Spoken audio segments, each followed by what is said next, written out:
Government को, उनकी मोदी को बिल्कुल। मैं तो यकीन करें, मैं कहता हूँ मोदी 5 साल हमारे यहाँ पे लगा लेता तो शायद हमारा भी मुल्क सवार देता। आप हमारे क्राइसिस देख लें आजकल के। एग्रीकल्चर कंट्री है, एग्रीकल्चरल कंट्री में आटा 160 170 पे होना एक शर्म वाली बात नहीं है।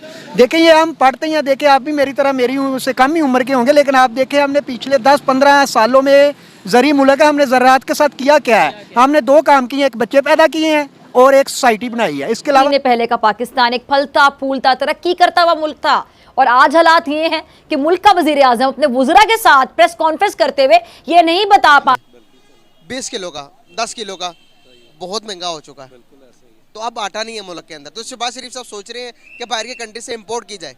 क्या लगता है कि कौन सी कंट्री ज़्यादा बेस्ट है कि आटा हम जिससे इंपोर्ट कर सकें? पहली तो चीज़ ये है कि इंपोर्ट करने के लिए डॉलर है जो इंपोर्ट करेंगे। इंपोर्ट करने के लिए जब डॉलर ही नहीं है तो शहबाज शरीफ कहाँ से इंपोर्ट करेंगे?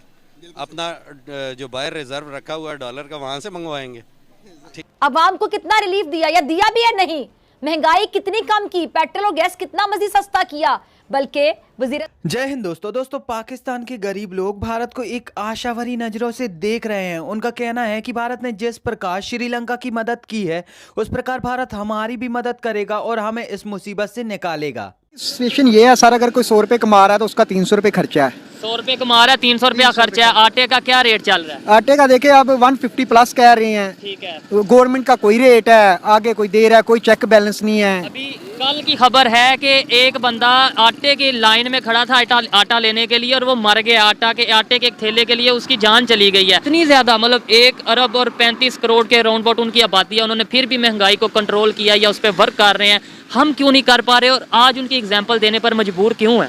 इसकी पॉलिसी उनकी क्यों नहीं अडॉप्ट कर लेते? जैसे उन्होंने बेहतरी किया, हम क्यों नहीं बेहतरी? सिर्फ एग्जाम्पल देनी है। वो इसलिए नहीं, वो हमसे आगे निकल गया। उधर वो जो है ना, हम जिसको कहते हैं मुक्तदरा, जो एस्टेब्लिशमेंट जिसे कहते हैं, वो जो है ना वो अपना काम करती है। वो सियासतदान वो अपना काम करते हैं। इस हमारे ऊपर तो सारी डायरेक्ट इनडायरेक्ट एस्टेब्लिशमेंट ने हुकूमत की है। जो बंदा मुल्क को थोड़ा स्टेबलाइज करने लगता है, जो अपने पाँव पे खड़ा होता है, उसके नीचे से ये चारपाई खींच लेते हैं। ठीक है, पाकिस्तान एक एग्रीकल्चर कंट्री है, ये हम किताबों पे भी पढ़ते आए हैं, दुनिया को भी यही बताते रहे हैं कि क्या पाकिस्तान एग्रीकल्चर कंट्री है। एग्रीकल्चरल कंट्री में आटा 160 170 पे होना एक शर्म वाली बात नहीं है।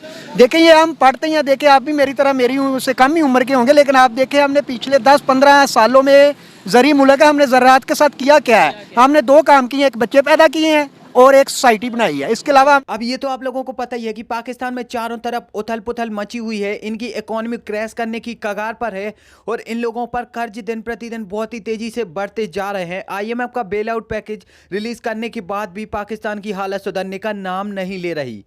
ऐसे में पाकिस्तान के एक आम आदमी के लिए महंगाई इतनी ज़्यादा बढ़ चुकी है कि अगर वो बिजली और पेट्रोल को छोड़ दे तो उसे अब सब्जी खाना भी एक बहुत ही बड़ी बात हो गई है पाकिस्तान समेत। लेकिन एक मुल्क है जिसमें महंगाई नहीं है, वो है इंडिया। इंडिया में चीज़ें की मिकदार जो है वो उतनी ही है और कॉस्ट जो है वो बढ़ने की बजाय कम हो रही है। पेट्रोल की कीमतें, गंदम, हर चीज़ की कीमतें जो है वो स्टेबल है। आप क्या समझते हो कि इंडिया समेत मतलब बाकी सारे जो मुल्क हैं उनमें महंगाई हो रही है, इंडिया में क्यों नहीं हुई? देखिए उसकी एक सबसे बड़ी वजह ये है कि इंडिया प्री प्लान्ड है। अपने प्लान्स को अपने आगे 30-40 साल आगे का सोचता है वो। ठीक है, आप देखिए जैसे आपने गंदम की बात की, उन्होंने जब गंदम का आपके सामने रेट बढ़ना शुरू हुआ है, एक्सपोर्ट जो है बंद हो रही थी, उन्होंने अपनी टोटल एक्सपोर्ट बंद कर दी। ठीक है, उन्होंने एक्सपोर्ट बंद कर दी, वही गंदम फिर उन्होंने अपनी ऑडियंस को यानी कि अपनी आवाम को सस्ते रेट्स में दी, क्योंकि वो उनकी थी, उधर से ही जो है उन्होंने बनाई थी, तो उन्होंने उस चीज़ को अपनी आवाम को फ़ायदा दिया। आज दें आप पेट्रोल की तरफ उन्होंने रशिया से पेट्रोल लिया, पहले कच्चा पेट्रोल लिया और फिर उसके बाद उन्होंने भी उस चीज़ की भी एक्सपोर्ट बंद कर दी और फिर वही पेट्रोल उन्होंने सस्ते दामों में अपनी आवाम को दिया।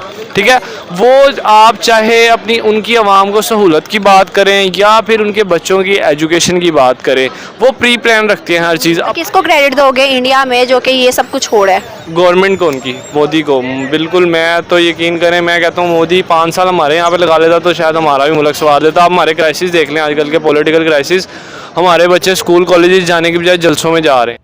इन्हीं सब कारणों की वजह से पाकिस्तान में फूड क्राइसिस भी बहुत ही तेजी से बढ़ रहा है और इसका एक दूसरा कारण ये भी है कि पाकिस्तान के जो बड़े बड़े महाजन लोग हैं उन्होंने अपने यहाँ की गोदामों में गेहूं को बहुत ही बड़ी मात्रा में कालाबाजारी करके रखा हुआ है और यहाँ पर उन्होंने इस गेहूं को छुपा लिया है और वो अब उसे मार्केट में नहीं निकाल रहे। जिसकी वजह से पाकिस्तान में जो आटे की कीमत है वो बहुत ही तेज़ी से बढ़ रही हैं और लोगों के लिए आटा नसीब नहीं हो रहा।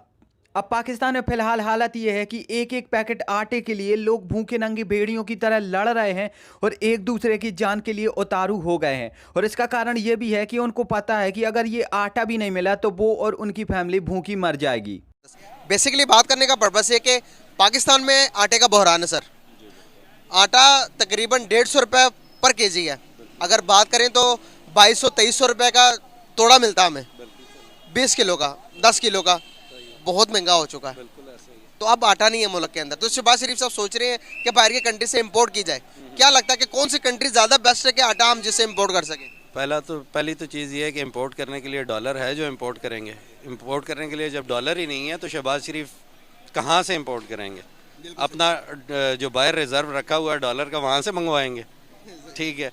तो अदरवाइज़ ग्लोबल क्राइसिस भी है, उसमें जहाँ से अवेलेबल हो, मेरे ख्याल है हमसाये में इंडिया है, वहाँ से मंगवा लें, ज़्यादा बेहतर ऑप्शन है।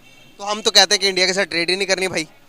तो अब इंडिया के साथ ट्रेड नहीं करनी, दूसरी साइड पे अफगानिस्तान है, उसके साथ आपने जंग की हुई है, ईरान के साथ ताल्लुकात नहीं है, तो फिर किसके साथ चलना है? ये भी एक सवाल है।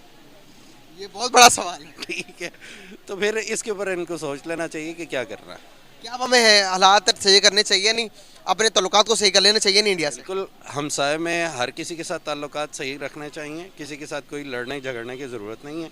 हमारा किसी के साथ कोई मसला नहीं है, टेबल के ऊपर बैठ के मामला हल हो सकते हैं। बिल्कुल सही। तो क्या हमारे लिए इंडिया बेस्ट एक्सपोर्टर है?